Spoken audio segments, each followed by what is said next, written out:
ದಕ್ಷಿಣ ಭಾರತದ ರಾಜಕೀಯದಲ್ಲಿ ಮಹಾ ಪಲ್ಲಾಟ. ನಿತೀಶ್ ಸಿದ್ದು ಅಧಿಕಾರ ಅಂತ್ಯ. ಪಶ್ಚಿಮ ಬಂಗಾಳದಲ್ಲಿ ದೀದಿ ಕೋಟೆ ಛಿದ್ರ. 5 ರಾಜ್ಯಗಳಲ್ಲಿ ಹೊಸ ಮುಖ್ಯಮಂತ್ರಿಗಳು.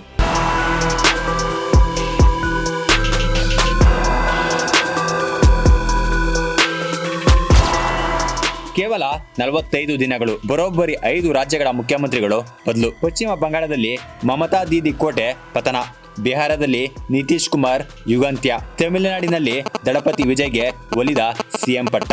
ಇತ್ತ ಕರ್ನಾಟಕದಲ್ಲಿ ಸಿದ್ದರಾಮಯ್ಯ ಜಾಗಕ್ಕೆ ಡಿಕೆ ಶಿವಕುಮಾರ್ ಎಂಟ್ರಿ ಆಗಿದೆ. ಈ ಮೂಲಕ ಭಾರತದ ರಾಜಕೀಯದಲ್ಲಿ ಬದಲಾವಣೆಯ ಪರ್ವ ನಡೆದಿದೆ. ಕೇವಲ 2 ತಿಂಗಳ ಅಂತರದಲ್ಲಿ, ಅಂದರೆ ಏಪ್ರಿಲ್ನಿಂದ ಮೇ ತಿಂಗಳ ಒಳಗೆ ಕರ್ನಾಟಕ ಸೇರಿದಂತೆ ಭಾರತದ 5 ರಾಜ್ಯಗಳಲ್ಲಿ ಮುಖ್ಯಮಂತ್ರಿಗಳು ಬದಲಾಗಿದ್ದಾರೆ. 5 ರಾಜ್ಯಗಳೆಂದರೆ ಕರ್ನಾಟಕ, ಪಶ್ಚಿಮ ಬಂಗಾಳ, ತಮಿಳುನಾಡು, ಕೇರಳ ಮತ್ತು ಬಿಹಾರ. 3 ರಾಜ್ಯಗಳಲ್ಲಿ ಚುನಾವಣೆ ನಡೆದು ಸಿಎಂ ಬದಲಾಗಿದ್ದರೆ ಬಿಹಾರ, ಕರ್ನಾಟಕದಲ್ಲಿ ಆಂತರಿಕ ನಿರ್ಧಾರಗಳಿಂದ ಸಿಎಂ ಬದಲಾಗಿದ್ದಾರೆ. ಇಲ್ಲಿನ ನಾಯಕತ್ವ ಬದಲಾವಣೆ ಹಿಂದೆ ಎಲೆಕ್ಷನ್ ಅಪ್ಸೆಟ್ಗಳಿವೆ, ಮೈತ್ರಿಕೂಟದ ಅನಿವಾರ್ಯತೆಗಳಿವೆ, ಉತ್ತರಾಧಿಕಾರದ ಲೆಕ್ಕಾಚಾರಗಳಿವೆ ಮತ್ತು ಪಾರ್ಟಿ ಒಳಗಿನ ಪವರ್ ಪಾಲಿಟಿಕ್ಸ್ ಕೂಡ ಇದೆ.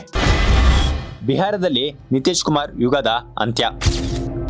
ಕಳೆದ ಸುಮಾರು 2 ದಶಕಗಳಿಂದ ಬಿಹಾರ ರಾಜಕೀಯದಲ್ಲಿ ಸೆಂಟರ್ ಫಿಗರ್ ಆಗಿದ್ದವರು ನಿತೀಶ್ ಕುಮಾರ್. ಯಾರು ಯಾರ ಜೊತೆಗಾದರೂ ಮೈತ್ರಿ ಮಾಡಿಕೊಳ್ಳಲಿ, ಸರ್ಕಾರದಲ್ಲಿ ಅವರೇ ಕಿಂಗ್ ಆಗುತ್ತಿದ್ದರು. ಏಪ್ರಿಲ್ನಲ್ಲಿ ಬಿಹಾರ ರಾಜಕೀಯದಲ್ಲಿ ಒಂದು ದೊಡ್ಡ ಭೂಕಂಪವಾಯಿತು. ನಿತೀಶ್ ಕುಮಾರ್ ಅವರ ಯುಗ ಅಂತ್ಯಗೊಂಡಿದೆ. ನಿತೀಶ್ ಕುಮಾರ್ ರಾಜ್ಯಸಭೆಗೆ ಶಿಫ್ಟ್ ಆದರು. ಅಲ್ಲಿಗೆ ಬಿಹಾರದಲ್ಲಿ ಮೊದಲ ಬಾರಿಗೆ ಬಿಜೆಪಿ ನೇತೃತ್ವದ ಸರ್ಕಾರ ರಚನೆಯಾಯಿತು. ಏಪ್ರಿಲ್ 15ರಂದು ಪಟ್ನಾದ ಲೋಕಭವನದಲ್ಲಿ ರಾಜ್ಯಪಾಲ ಸೈಯದ್ ಅತಾ ಹುಸೇನ್ ಅವರು ಸಾಮ್ರಾಟ್ ಚೌಧರಿ ಅವರಿಗೆ ಬಿಹಾರದ ಮೊದಲ ಬಿಜೆಪಿ ಮುಖ್ಯಮಂತ್ರಿಯಾಗಿ ಪ್ರಮಾಣ ವಚನ ಬೋಧಿಸಿದರು. ನಿತೀಶ್ ಕುಮಾರ್ ಅವರ ಕಾಲದ ನಂತರವೂ ಬಿಹಾರದಲ್ಲಿ ಭದ್ರವಾಗಿ ನೆಲೆಯೂರಲು ಬಿಜೆಪಿ ಈ ಭವಿಷ್ಯದ ನಾಯಕತ್ವವನ್ನು ಸೃಷ್ಟಿಸಿದೆ. ಪಶ್ಚಿಮ ಬಂಗಾಳದಲ್ಲಿ ದೀದಿ ಕೋಟೆ ಛಿದ್ರ. ಬಿಜೆಪಿಯಿಂದ ಸುವೇಂದು ಅಧಿಕಾರಿ ಸಿಎಂ. ಭಾರತದ ರಾಜಕೀಯದಲ್ಲಿ 2020ರ ಅತಿ ದೊಡ್ಡ ಅಪ್ಸೆಟ್ ಅಥವಾ ಗೇಮ್ ಚೇಂಜರ್ ಅಂತ ಕರೆಯುವುದು ಪಶ್ಚಿಮ ಬಂಗಾಳದ ರಿಸಲ್ಟ್ ಅನ್ನು. ಬರೋಬ್ಬರಿ 15 ವರ್ಷಗಳ ಕಾಲ ಪಶ್ಚಿಮ ಬಂಗಾಳವನ್ನು ತನ್ನ ಕಬ್ಬಿಣದ ಮುಷ್ಟಿಯಲ್ಲಿ ಇಟ್ಟುಕೊಂಡಿದ್ದ ಮಮತಾ ಬ್ಯಾನರ್ಜಿ ಅವರ ತೃಣಮೂಲ ಕಾಂಗ್ರೆಸ್ ಪಕ್ಷವನ್ನು ಬಿಜೆಪಿ ಧೂಳಿಪಟ ಮಾಡಿದೆ.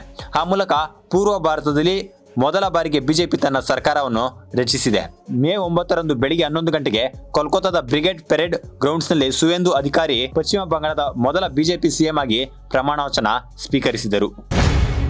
ದಕ್ಷಿಣ ಭಾರತದ ರಾಜಕೀಯದಲ್ಲಿ ಮಹಾ ಪಲ್ಲಾಟ. ಉತ್ತರ ಮತ್ತು ಪೂರ್ವ ಭಾರತದಲ್ಲಿ ಬಿಜೆಪಿ ಹವಾ ಮಾಡಿದರೆ, ಇತ್ತ ದಕ್ಷಿಣ ಭಾರತದಲ್ಲಿ ವಿರೋಧ ಪಕ್ಷಗಳ ಪಾಳ್ಯದಲ್ಲಿ ದೊಡ್ಡ ಮಟ್ಟದ ಬದಲಾವಣೆಗಳಾಗಿವೆ. ದಕ್ಷಿಣ ಭಾರತದಲ್ಲಿ ಹೊಸ ಶಕ್ತಿಗಳ ಉದಯವಾಗಿದೆ. ಮೊದಲಿಗೆ ತಮಿಳುನಾಡಿನ ಕತೆ ನೋಡೋಣ. ಕಳೆದ 50 ವರ್ಷಗಳಿಂದ ತಮಿಳುನಾಡಿನಲ್ಲಿ ಡಿಎಂಕೆ ಮತ್ತು ಎಐಡಿಎಂಕೆ ಎಂಬ 2 ದ್ರಾವಿಡ ಪಕ್ಷಗಳದ್ದೇ ದರ್ಬಾರಿತ್ತು. ಆದರೆ ಈ ಬಾರಿ ದ್ರಾವಿಡ ಕೋಟೆ ಛಿದ್ರವಾಗಿದೆ. ಖ್ಯಾತ ನಟ ರಾಜಕಾರಣಿಯಾಗಿ ಬದಲಾದ ಜೋಸೆಫ್ ವಿಜಯ್ ತಮಿಳುನಾಡಿನ ಹೊಸ ಮುಖ್ಯಮಂತ್ರಿಯಾಗಿ ಅಧಿಕಾರ ವಹಿಸಿಕೊಂಡಿದ್ದಾರೆ. ಇದು ವಿಜಯ್ ಅವರ ಪಕ್ಷ ಟಿವಿಕೆ ಎದುರಿಸಿದ ಮೊದಲ ಅಸೆಂಬ್ಲಿ ಎಲೆಕ್ಷನ್. 108 ಸೀಟುಗಳನ್ನು ಗೆದ್ದು ಅತಿ ದೊಡ್ಡ ಪಕ್ಷವಾಗಿ ಹೊರಹೊಮ್ಮಿದ ವಿಜಯ್ ಕಾಂಗ್ರೆಸ್, ವಿಸಿಕೆ ಮತ್ತು ಐಯುಎಂಎಲ್ ನಂತಹ ಮಿತ್ರ ಪಕ್ಷಗಳ ಬೆಂಬಲದೊಂದಿಗೆ ಮೈತ್ರಿ ಸರ್ಕಾರ ರಚಿಸಿದೆ. ಪಿನರಾಯಿ ವಿಜಯನ್ ಔಟ್, ಸತೀಶನ್ ಇನ್. ಇದೇ ರೀತಿ ಕೇರಳದಲ್ಲೂ ದೊಡ್ಡ ಪಲಾಟವಾಗಿದೆ. ಸತತ 2 ಬಾರಿ ಅಧಿಕಾರದಲ್ಲಿದ್ದ ಸಿಪಿಐಎಂ ನೇತೃತ್ವದ ಎಡರಂಗ ಸರ್ಕಾರವನ್ನು ಮಣಿಸಿ ಕಾಂಗ್ರೆಸ್ ನೇತೃತ್ವದ ಯುಡಿಎಫ್ 10 ವರ್ಷಗಳ ಬಳಿಕ ಮತ್ತೆ ಅಧಿಕಾರಕ್ಕೆ ಮರಳಿದೆ. ಮೇ 18ರಂದು ಹಿರಿಯ ಕಾಂಗ್ರೆಸ್ ನಾಯಕ ವಿಡಿ ಸತೀಶನ್ ಅವರು ಕೇರಳದ ನೂತನ ಮುಖ್ಯಮಂತ್ರಿಯಾಗಿ ಪ್ರಮಾಣ ವಚನ ಸ್ವೀಕರಿಸಿದರು. ಪಿನರಾಯಿ ವಿಜಯನ್ ಜಾಗಕ್ಕೆ ಸತೀಶನ್ ಬಂದರು. ಕೆಸಿ ವೇಣುಗೋಪಾಲ್ ಸೇರಿ ಮತ್ತಿತರ ನಾಯಕ ರೇಸ್ನಲ್ಲಿದ್ದರೂ ಕೂಡ ವಿಪಕ್ಷ ನಾಯಕನಾಗಿದ್ದ ಸತೀಶನ್ ಕೇರಳದಲ್ಲಿ ಕಾಂಗ್ರೆಸ್ ಪಕ್ಷವನ್ನು ತಳಮಟ್ಟದಿಂದ ಮತ್ತೆ ಕಟ್ಟುವಲ್ಲಿ ಯಶಸ್ವಿಯಾಗಿದ್ದರು. ಆದ್ದರಿಂದ ಅವರಿಗೆ ಸಿಎಂ ಸ್ಥಾನ ಒಲಿದು ಬಂತು. ಅವರ ಅಗ್ರೆಸಿವ್ ಫ್ಲೋರ್ ಸ್ಟ್ರಾಟಜಿ, ಭ್ರಷ್ಟಾಚಾರ ವಿರುದ್ಧದ ವಾಗ್ದಾಳಿಗಳು ಮತ್ತು ಎಲ್ಡಿಎಫ್ ವಿರುದ್ಧದ ಆಂಟಿ ಇನ್ಕಂಬೆನ್ಸಿ ಒಗ್ಗೂಡಿಸಿ ಯುಡಿಎಫ್ ಗೆಲುವಿಗೆ ಕಾರಣವಾಯಿತು. ಹೀಗೆ 4 ರಾಜ್ಯಗಳಲ್ಲಿ ಸಿಎಂ ಬದಲಾವಣೆಯಾಗಿದೆ. ಹೀಗೆ 2 ರಾಜ್ಯಗಳಲ್ಲಿ ಬಿಜೆಪಿ ಮುಖ್ಯಮಂತ್ರಿಗಳು ಬಂದಿದ್ದರೆ, 2 ರಾಜ್ಯಗಳಲ್ಲಿ ಕಾಂಗ್ರೆಸ್ ಹಾಗೂ ಕಾಂಗ್ರೆಸ್ ಬೆಂಬಲಿತ ಟಿವಿಕೆ ಮುಖ್ಯಮಂತ್ರಿಗಳು ಬಂದಿದ್ದಾರೆ. ಸಿದ್ದರಾಮಯ್ಯ ಔಟ್, ಡಿಕೆ ಶಿವಕುಮಾರ್ ಇನ್. 2023ರ ಚುನಾವಣೆ ಗೆಲುವಿನ ನಂತರ ಸಿದ್ದರಾಮಯ್ಯ ಮತ್ತು ಡಿಕೆ ಶಿವಕುಮಾರ್ ನಡುವೆ ಅರ್ಧ ಅವಧಿ ಅಧಿಕಾರ ಹಂಚಿಕೆ ಒಪ್ಪಂದವಾಗಿತ್ತು ಎಂಬ ವರದಿಗಳಿದ್ದವು.